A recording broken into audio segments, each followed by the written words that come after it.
मिलता है ये कोई नहीं जानता है। देखिए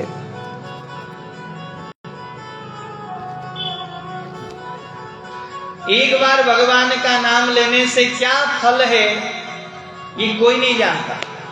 भगवान के नाम की महिमा अनंत है महाराज। राम न सकहि नाम गुण गाई, कहूं कहां लगी नाम बड़ाई। राम रामेति रामेति रमे रामे मनोरमे, सहस्र नाम तत्तुल्यम राम नाम वराने। एक राम नाम में अनंत शक्ति है महाराज। देखो एक बार राम नाम ले लो, करोड़ों नाम का फल मिल जाता है। राम नाम की बड़ी महिमा है महाराज। राम राम कहने से दोनों आ जाते। राम माने राधा और मां माने माधव। क्या राम शब्द में हमारे राधा माधव आ जाते हैं। राम माने राधा और मां माने माधव। राधा माधव राधा माधव दोनों राम। बोलो राम राम। तो राम राम कहने से राधा माधव हो गया। देखो इसलिए प्रभु के नाम की महिमा अनंत है महाराज। देखो मथुरा, मथुरा का अर्थ क्या है मालूम है? मथुरा को उल्टा कर दो, रा और बीच का जो है नहीं बोलेंगे मां, है ना? तो उल्टा कर दो और बीच के अक्षर को हटा दो तो क्या बनेगा? राम बनेगा। और जिसके मुख में राम नहीं वो किसी काम का नहीं है महाराज। इसीलिए राम नाम जीवन में धारण कर लो। राम नाम एक अंक है, राम नाम का अंक है। जैसे शून्य जो है, शून्य को किसी में भी मिला दो वो बढ़ता ही जाता है। एक में मिला दोगे तो 10 हो जाएगा, डबल मिला दोगे 100 हो जाएगा, 3 मिला दोगे 1000 हो जाएगा, 4 मिला दोगे 10,000 हो जाएगा। वो जितना शून्य उसमें जोड़ोगे उसका मान बढ़ता ही जाता है। ऐसे ही राम नाम है महाराज। जितना राम नाम लोगे वो बढ़ता ही जाता है, घटता नहीं है। घटता है क्या? प्रभु क्या नाम की शक्ति अनंत है महाराज, अनंत शक्ति है। राम आहा। अब जो है एक बार भगवान के नाम लेने में क्या गति है, क्या फल है ये कोई नहीं जानता। एक सेठ जी बड़े दुष्ट प्रवृत्ति के थे महाराज। कभी उनके सामने राम नाम बोलो तो वो क्रोधित हो जाते थे। क्या होते थे? क्रोध करते थे। बोले मेरे सामने कैसे राम नाम ले लिया, मेरे सामने जो है कैसे राम नाम ले लिया तुमने। वो राम नाम से बड़ा जलन था उनका, राम कहने से क्रोधित हो जाते थे। एक दिन सेठ जी महाराज जा रहे थे, साइकिल में चल रहे थे तो साइकिल का जो है अनबैलेंस हो गया और वो सेठ जी साइकिल से गिर करके महाराज गड्ढे में गिर गए। अब जैसे ही गड्ढे में गिरे उधर से एक बच्चा आया और बच्चा बोला राम राम सेठ जी, गड्ढे में गिर गए। अब सेठ जी बोले राम राम के बच्चे, मेरे सामने तू कैसे राम राम बोला, चल निकाल मुझे गड्ढे से। और बच्चा बोला राम राम सेठ जी, गलती हो गई, आज के बाद राम राम नहीं बोलूंगा। अब ऐसे करके सेठ जी ने 2-4 बार राम राम बोल दिया। बोले राम राम के बच्चे उठा जल्दी। बोले गड्ढे से निकाल दिया। सेठ जी बोले सुनो, आज के बाद मेरे सामने राम राम मत बोलना। ठीक है सेठ जी, राम राम नहीं बोलूंगा। ऐसे 2-4 बार उन सेठ जी के मुख से राम राम निकल गया। अब मरने के बाद वो सेठ जी महाराज नरक में गए। नरक में जैसे ही गए, यमराज बोले तो बड़ा दुष्ट है, इसने भगवान को कभी ध्यान नहीं किया, कभी दान पुण्य नहीं किया। चित्रकेतु से, चित्रगुप्त से बोले यमराज जी, बोले चित्रगुप्त जी इसका थोड़ा कुंडली देखिए। अब चित्रगुप्त जी ने जैसे इसका भविष्य देखा, कुंडली देखी, चित्रगुप्त जी बोले महाराज ये बड़ा पापी है, लेकिन एक बार गड्ढे में गिरते समय इसने 2-4 बार जो है राम नाम राम राम 2-3 बार उच्चारण किया। यमराज बोले करोड़ों राम नाम का फल तो मुझे पता है, कोई पुरस्करण करता है, कोई 1.25 लाख राम राम जपता है, कोई करोड़ों राम नाम जपता है, उसका फल तो मुझे पता है, लेकिन इसने 1-2 बार राम नाम बोला है पूरे जीवन में, इसका फल क्या होगा। अब गए ब्रह्मा जी के पास। ब्रह्मा जी से बोले ब्रह्मा जी इसने जीवन में 1 बार राम नाम लिया है, इसकी क्या फल होगा। ब्रह्मा जी बोले महाराज मैं भी नहीं जानता, भगवान राम के नाम की कितनी महिमा है मैं नहीं जान सकता।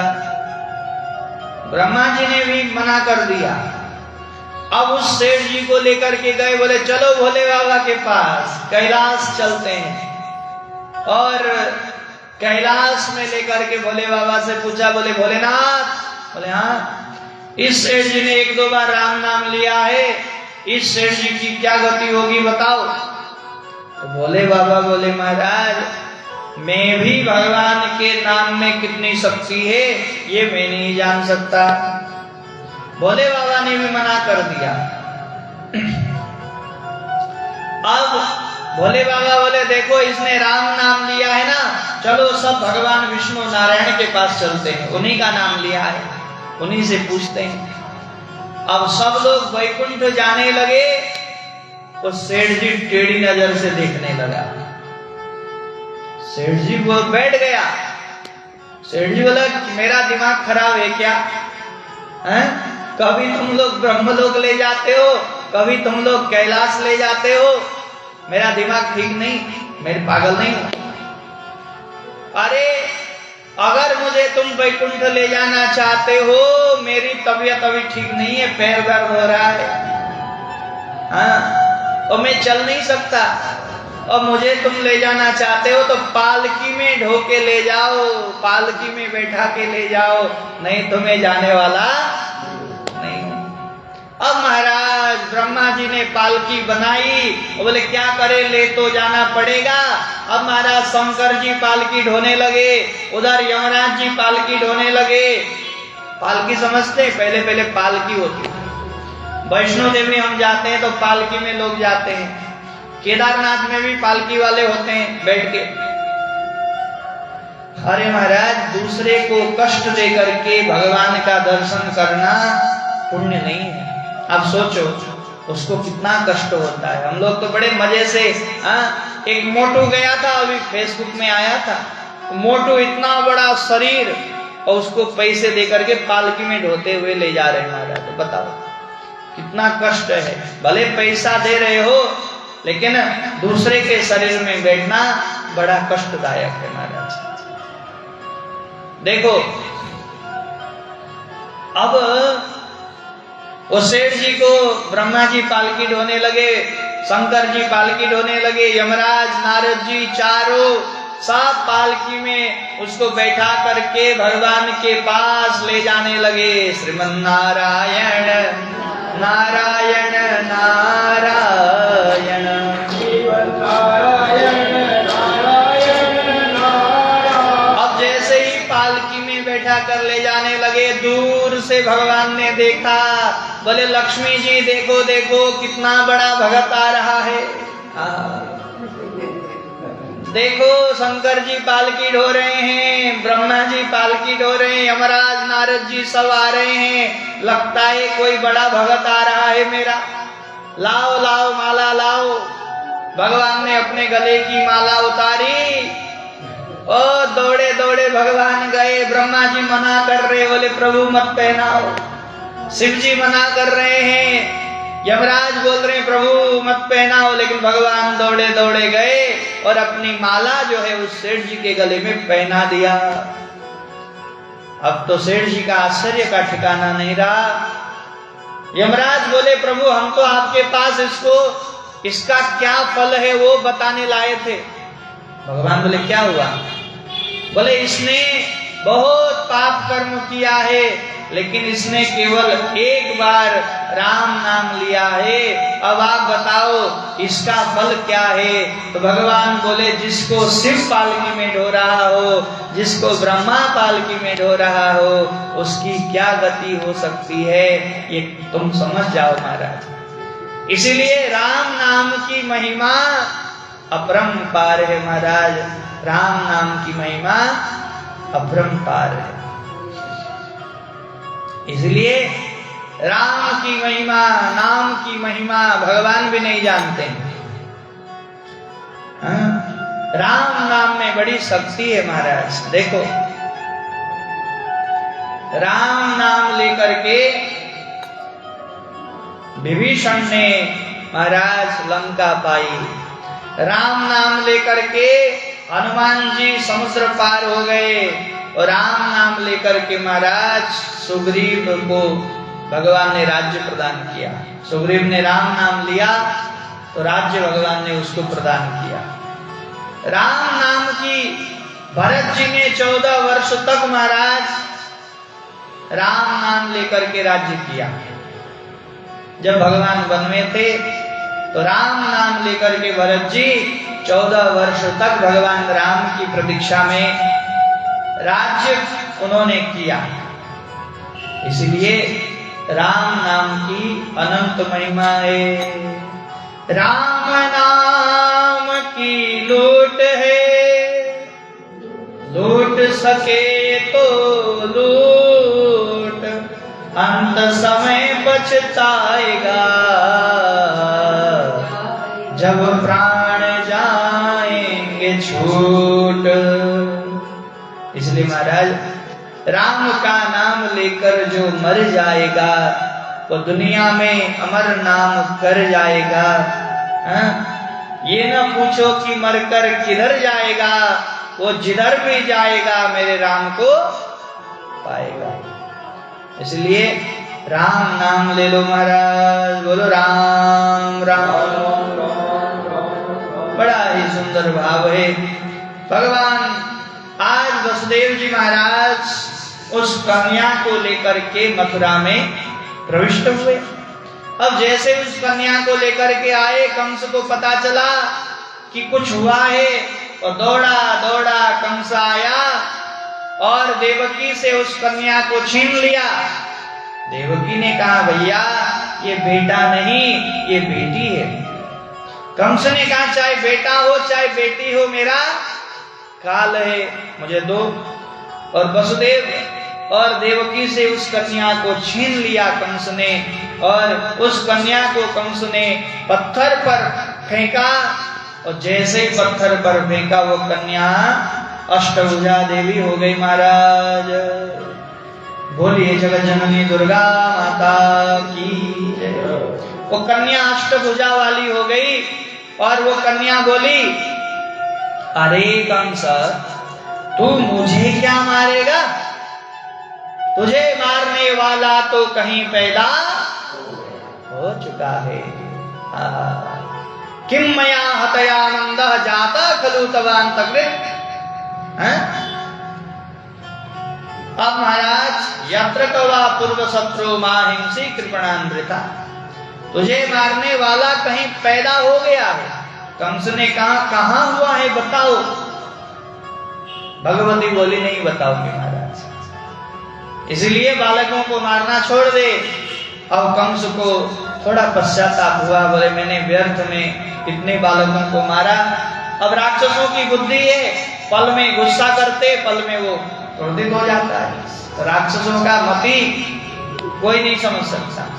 देवकी से उसने माफी मांगी, बोले बहन मुझे क्षमा कर दो, मैंने अपने भांजे को मार दिया। देवकी बोली अब राक्षस तो है ही है, चलो क्षमा कर देती हूँ। कंस वहां से चला गया। अब ये हो गई हमारी मथुरा की बातें। अब हम चलते हैं कहाँ? गोकुल में। चलिए गोकुल चलते हैं ना। गोकुल में नंद बाबा हो गए बूढ़े और यशोदा हो गई बूढ़ी, लेकिन नंद और यशोदा के कोई बेटा बेटी नहीं हुआ। नंद बाबा ने खूब महाराज ब्राह्मण भोजन कराया, खूब साधु संतों की सेवा कराई, लेकिन बुढ़ापे में पुत्र नहीं हुआ। एक बार महाराज सांडिल्य ऋषि आए।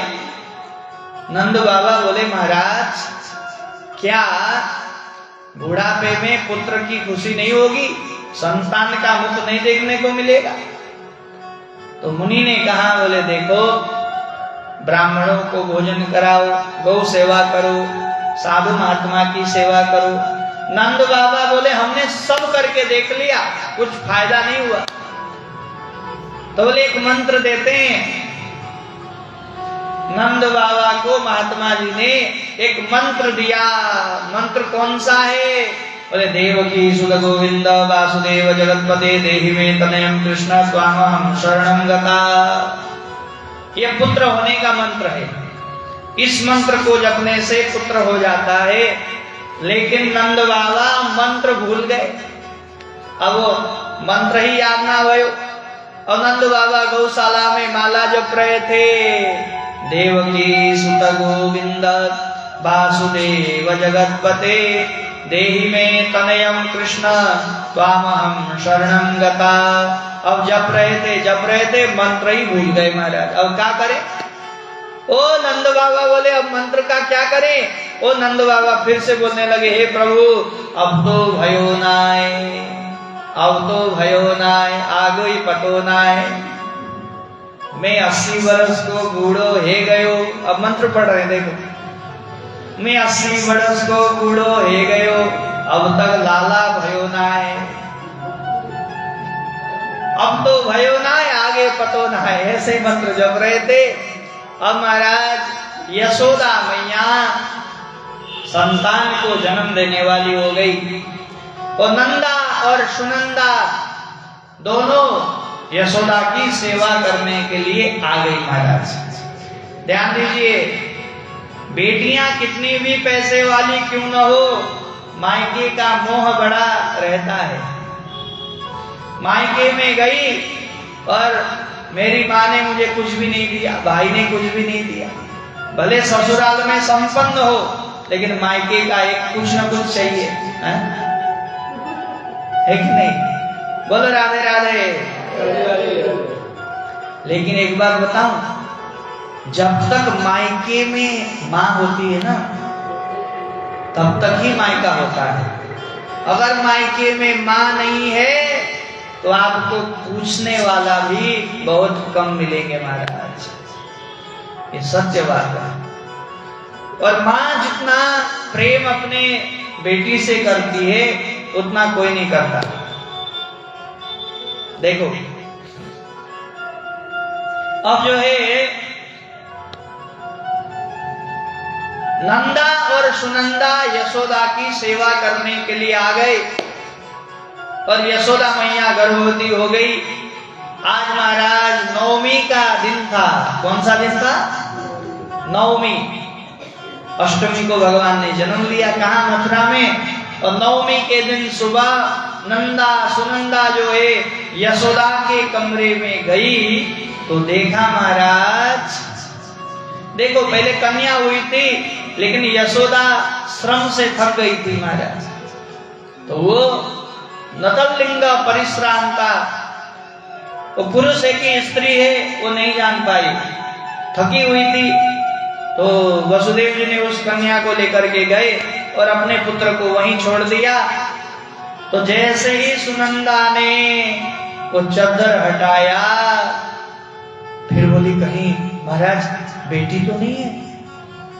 फिर साहस किया, थोड़ा चद्दर थोड़ा हटाई, फिर बंद कर दिया, फिर थोड़ा चद्दर हटाया, फिर आंख बंद कर लिया। अब साहस करके जो है थोड़ा चद्दर हटाया तो नंद के लाला प्रकट हो गए। बोल नंद के लाला की। सुनंदा और नंदा का तो खुशी का ठिकाना नहीं रहा।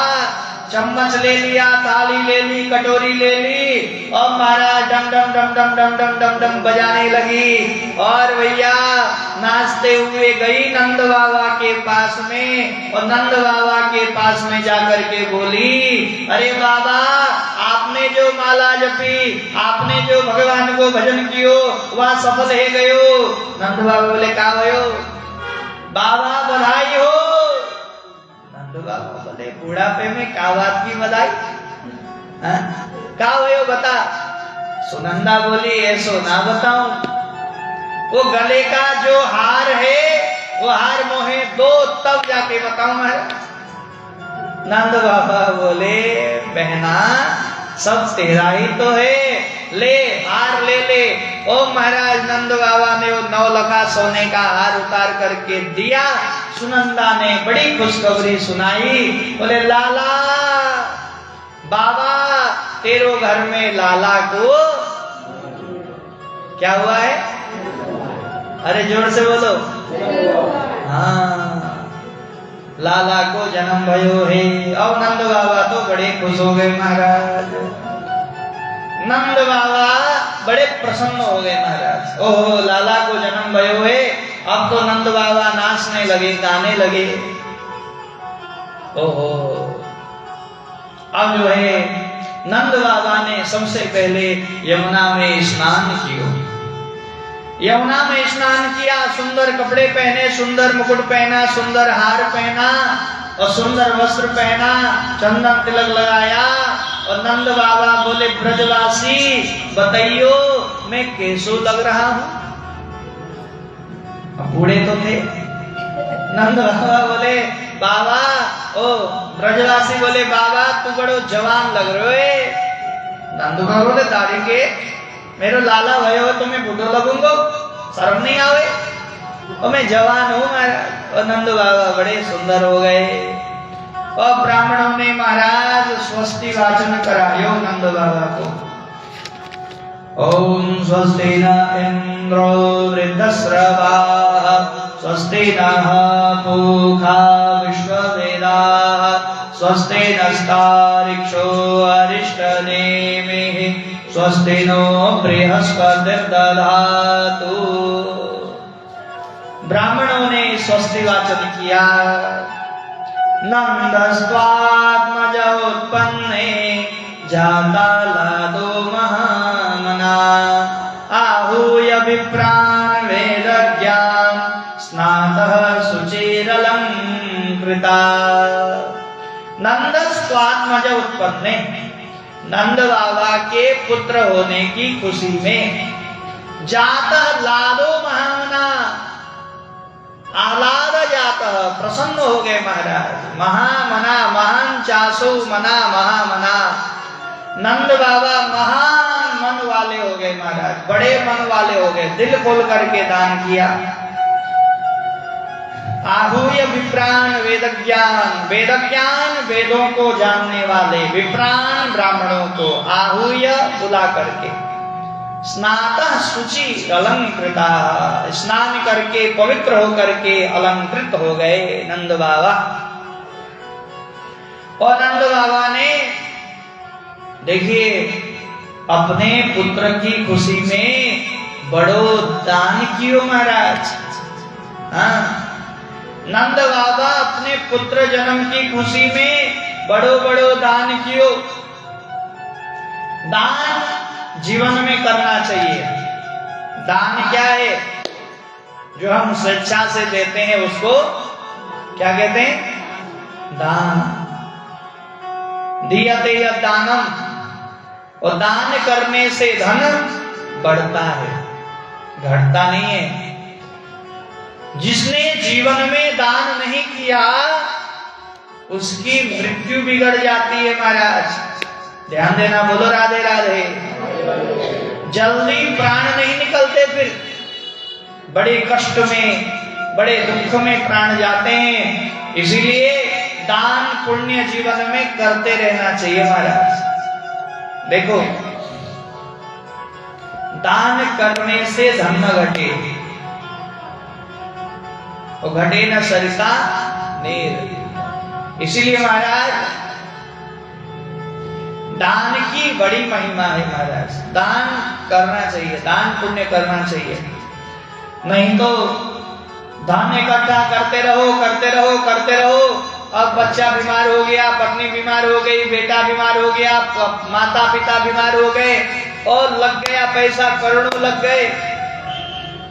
हॉस्पिटल में धाते धाते करोड़ों खर्चे हो गए, केस लड़ते लड़ते करोड़ों खत्म हो गए हैं? धन के कारण भाई भाई में झगड़ा हो गया, लड़ाई हो गई, केस हो गया। अब ठोको महाराज, वकील को पैसे दो, कोर्ट में पैसे दो। इसलिए जीवन में दान पुण्य करते रहना चाहिए महाराज। नहीं तो धन बड़ा खतरनाक है। धन को सत्कर्म में लगाओ। धना धर्म तथा शुभम, धन से धर्म करो तब सुख मिलेगा महाराज। विद्या ददाति विनयम, ज्ञानी पुरुष जो है विनम्र होना चाहिए। जिसके पास ज्ञान होता है ना, वो विनम्र होता है।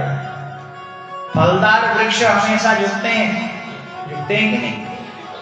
और जो सूखी लकड़ी होती है वो तनी रहती है महाराज। जीवन में ज्यादा सीधा भी नहीं होना। जो ज्यादा सीधा होता है ना, उसको लोग जल्दी काटते हैं। लकड़ी जंगल में सीधी होती है, और सीधी लकड़ी को जल्दी काटते हैं। क्यों?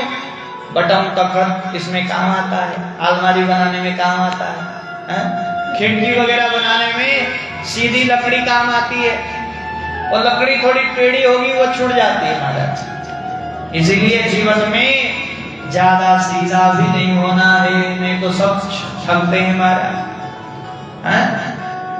ज्यादा सीधा बनोगे तो सब ठगे जाते हैं, सीधे ही लोग ठगते हैं।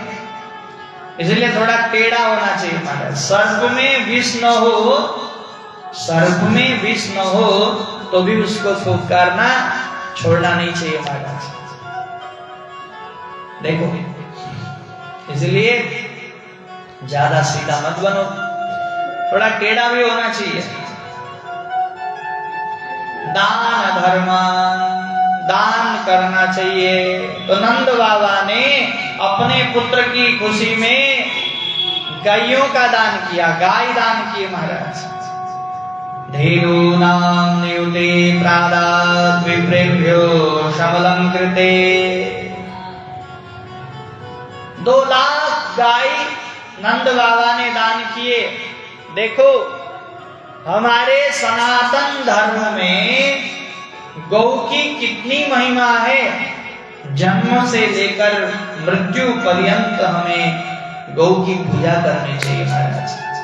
गाय के बिना हमारे कोई भी कर्म पूरे नहीं होते।